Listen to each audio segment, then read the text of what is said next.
Frames and flops, we back, baby. Episode 9, and we're going to have a chat about the latest release from Ubisoft. Or Ubisoft? Ubisoft? How y'all say it? Rainbow Six Extraction. Now, Rainbow Six is a franchise that's been adapted from Tom Clancy books for y'all that don't know.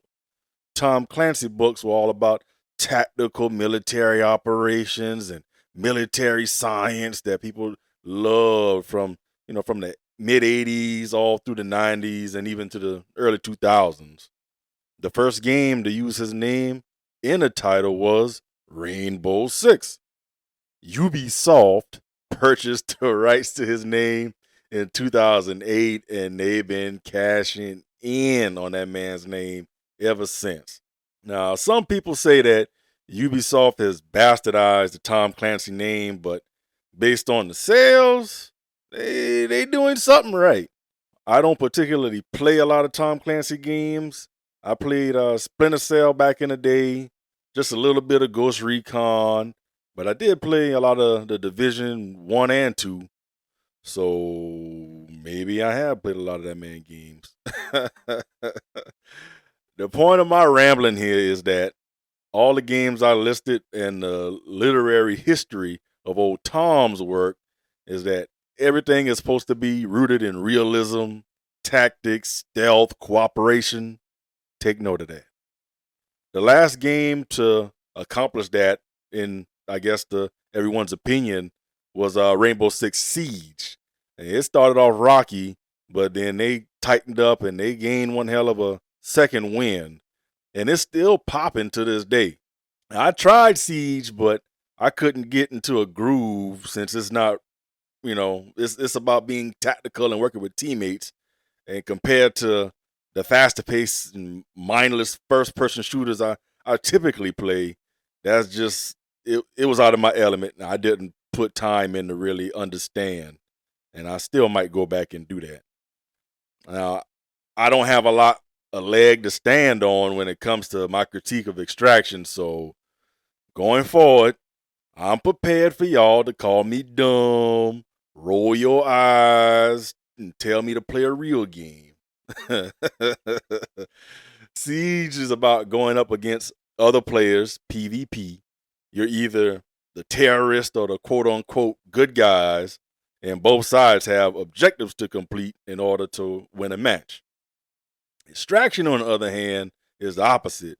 You team up with two other players and you're fighting against aliens. See what I mean? It's way different from what I described Tom Clancy, what he writes about so far. Now, these aliens have invaded various cities across the country, and it's up to this very tactical, specific group of operators to gather intel and save fellow operators and weaken the aliens' foothold. So let's dive into the gameplay and the story. Without spoiling too much, the game starts you off in a simulation of a reconnaissance mission with lots of dope cinematics to go with it.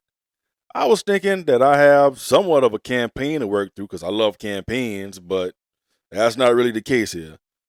Once you get your training, you essentially have your missions to tackle and a bunch of upgrading to do, and that's the thing of it. You have to progress each area to a certain point, and you go on to the next area doing the same thing. And that's the gameplay loop. There's really some nice systems to talk about, though. Like I just said, the story is pretty bare bones, but I do like the concept and how it blends well with the mechanics and systems of the game. What's really neat to me is something I thought would be annoying is that the available operators aren't always available for you to pick. These aliens that you're fighting, if you get injured and you don't have any health left and they capture you, I guess they take your body and store it to eat your guts later on, like a Lunchable. I don't know. What you have to do is rescue that operator that you caused to be taken hostage since you couldn't cut the mustard. And that operator won't be available until you save it by using a different operator. Lord have mercy. I realized that I just said operator a whole lot. So operators are the playable characters that you can choose, and you have to level up and unlock skills and gear for each operator. Now, the leveling system isn't universal, so you got to level up each one by playing with them. You can't just play with one and expect to get unlocks for all the rest of them. Now, they each have a unique skill. For example, using a hologram to distract the enemies, or using a sledgehammer to bust through the walls, or using a healing gun full of that good stuff. Enhanced detections, and so on and so forth. Now, that makes it important to try and coordinate with a team as to which operators you each take into a mission, or you just hope that the randos you play with in matchmaking don't pick the same character as you. I initially thought that being forced to play each character to a certain extent would annoy me, but I actually enjoyed using different skills and trying to be useful with my teammates. This system makes you go out of your comfort zone and experience what the game really has to offer. When you start a mission, you have to find the objective.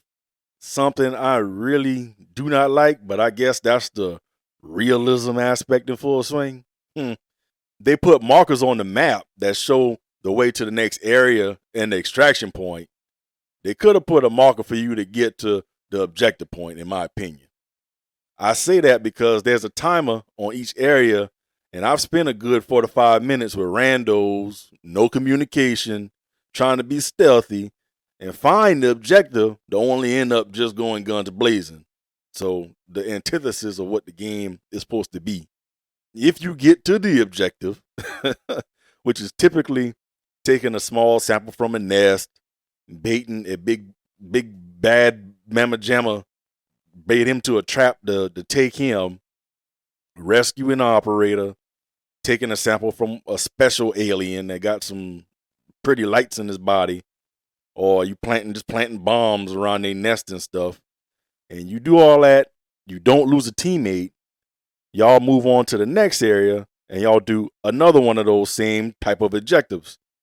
Now, if you're good enough, y'all can make it to the third area and do the same objectives and then get extracted out. The caveat being, if a teammate is down, you can take them to the extraction point and continue the mission, or just end it there. So you in the first area, someone's down, y'all weak, and you can just take them to the area, get extracted, and they'll extract you too, and then that's just the end of it.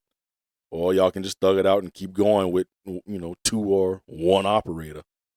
Circling back to not being able to use an operator if you get captured, if you take a lot of damage, it wouldn't be wise to use that same operator for the next mission, because that operator's health is going to be low. So you would pick a different operator, play some more missions, and the better you do, the injured operator is going to heal faster, and then you can start using them again. So, thanks to this system, I did get a well-rounded experience, and I didn't just stick with the character that I liked the most. And I can appreciate a thought-out system like that. Now, there are specific challenges you can do to help get your rank up and progress, but those are pretty simple, and that's pretty much how the game plays. So let's move on to how it performed. I was shocked at the performance of the game on my rig. I was averaging frames that my monitor doesn't even have the capacity for. I saw 200 to 300 plus frames per second, and it was stable. Picture that. Now, my monitor is only capable of outputting 144 hertz, so it wasn't much benefit to seeing frames that high, but it was neat considering that I had my settings on the game, the graphics settings set to very high. So, hey, it's pretty good. And my GPU and CPU utilization were more in line to what I'm used to seeing from a first-person shooter, 90% and 50% averages respectively. I had no problems doing anything. The controls felt real fluid, and I got comfortable with the game in a short amount of time. The only issue I had with the last session that I played was my gun would just start firing off and then empty the clip. Reload and just firing off and then empty clip. until I ran out of ammo. Now, I don't know if that was a bug or my controller just needing a charge, but it happened twice in different different missions. But I just quit at that point because I was tired of playing with randos and hearing little kids talk about being on a Twitch stream. Oh, Lord have mercy. So we made it to the end of my review. That was quick, isn't it? Now, let's find out if Rainbow Six Extraction is some Reggie, some mid, or that fire. After so many hours of playing this game, I put about 5 to 6 hours. My opinion is that this game is some Reggie. But, it's some okay Reggie. Hear me out now. Hear me out. I've seen and heard people be kind of harsh on the game because they have a fond history with Tom Clancy games, or they put a lot of time in Siege. And this game is essentially an expansion of Rainbow Six Siege that really could have been a DLC pack. However, there is something about this game that is just so simple that it's fun. Now, I imagine that it would be even better if I had the homies to squad up with and just shoot the breeze, having a good time, just doing absurd stuff, killing aliens.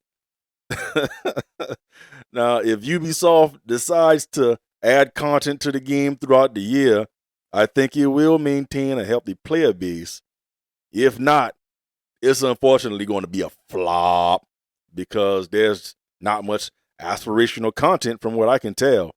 It's just pretty much the same thing you're doing over and over and over again. It doesn't really change. So we'll see.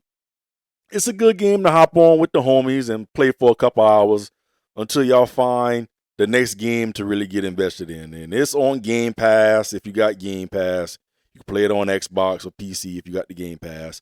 And I think it's not too expensive on PlayStation, but I'd wait for a sale. I wouldn't just outright buy this because it's a Reggie. I ain't gonna lie, but it's fun. It's fun. Now, if y'all look at the gameplay and decide, hey, this will be fun to just mess around with, get it. And here we are to the news of the week. A couple of good points. Elgato, the company that makes capture cards and stuff that helps streamers, they announced the Stream Deck pedal for all the streamers out there. So you can control all your apps and all that streaming stuff that I don't know too much about. You can just do it with the tap of your foot instead of trying to click around and, I guess lose focus and try to push buttons on the other little Steam Deck that sits on desktop. So, hey, it looks pretty slick. Yeah, I'll have the link in the video description so you can check that out. Respawn, they are a developer for EA, announced that they're making 3 more Star Wars games. One will be another Jedi game. One will be a first-person shooter like Battlegrounds, I assume. And the last will be a strategy game. Seems interesting. Only one I'm looking forward to is the next Jedi game because Fallen Order was some fire. Hot fire. And then the last little bit I thought was pretty cool was Apex Legends has a new season coming with a new character and a 9v9 PvP zone control mode. Now, I don't play Apex because I don't like Battle Royale, but I'm going to give this control mode a shot because that's what I'm about. I'll play some control. So that's coming soon, and maybe we can link up with a few of y'all and we can run some Apex Legends. So here we are at the very end, the memory of the week. And it's pretty ironic how I talked about earlier that I was playing with randos and didn't get, we didn't have comms. But I was watching a documentary on YouTube, and it's about how Xbox became to be. And it's called Power On, and I highly, highly recommend everyone who cares about tech and gaming to go watch that. It's on YouTube. It's free.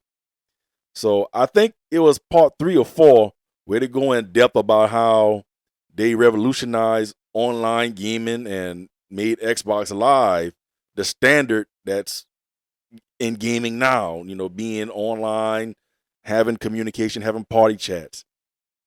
And so watching that doc, it really inspired this memory of the week, and it fits perfectly with this game and being able to communicate through a voice chat in a video game. It's pretty cool. Um, and my memory was really when I embraced playing online games and speaking with people I don't know. The very first time I used the mic to game was me and my homeboy Kendall playing Crackdown 1 or 2. He bugged me to buy it, and I caved in because that's my dog. And of course, like I mentioned, he's the gaming god, so he abused me in that game bad. But we have fun talking, being in different houses because we grew up together. We used to go to each other's house and sit on the floor or in a chair and play next to each other. So it was a pretty unique experience. But that's a childhood friend that I knew. So it was easy to put a headset on and talk to him. I'm thinking the next time that I actually used comms in a video game had to be around 2013 or 14, I think. Because I never had a reason to put on a headset because I just never played online games. I was heavy on Twitter, and I ended up following a couple folks who posted their PS4 clips and listening to them laugh and tease each other in a way that I'm familiar with. It made me want to join in on the fun because it wasn't, people just being nasty to each other, but it sounded like friends just having fun, talking shit. That's what I'm used to. And they sounded like me, and it felt familiar. So I'm thinking they got a similar background as me. I'm enjoying the content, and they seem to be welcoming. I would see other folks ask them, "Hey, let's run something." So I finally asked to join up, and then we exchanged the PSN names, and I was in the chat talking shit, playing Call of Duty, having a ball before you knew it. And a few of the guys in that group is Arcade, the Cade gang that I've been shouting out on the podcast. And we've been playing ever since.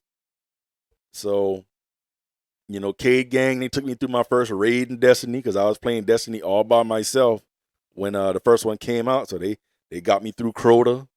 They got me through Vault of Glass. And yeah, man, it's been on and popping ever since. Everyone has their ebbs and flows of how much they play, including me.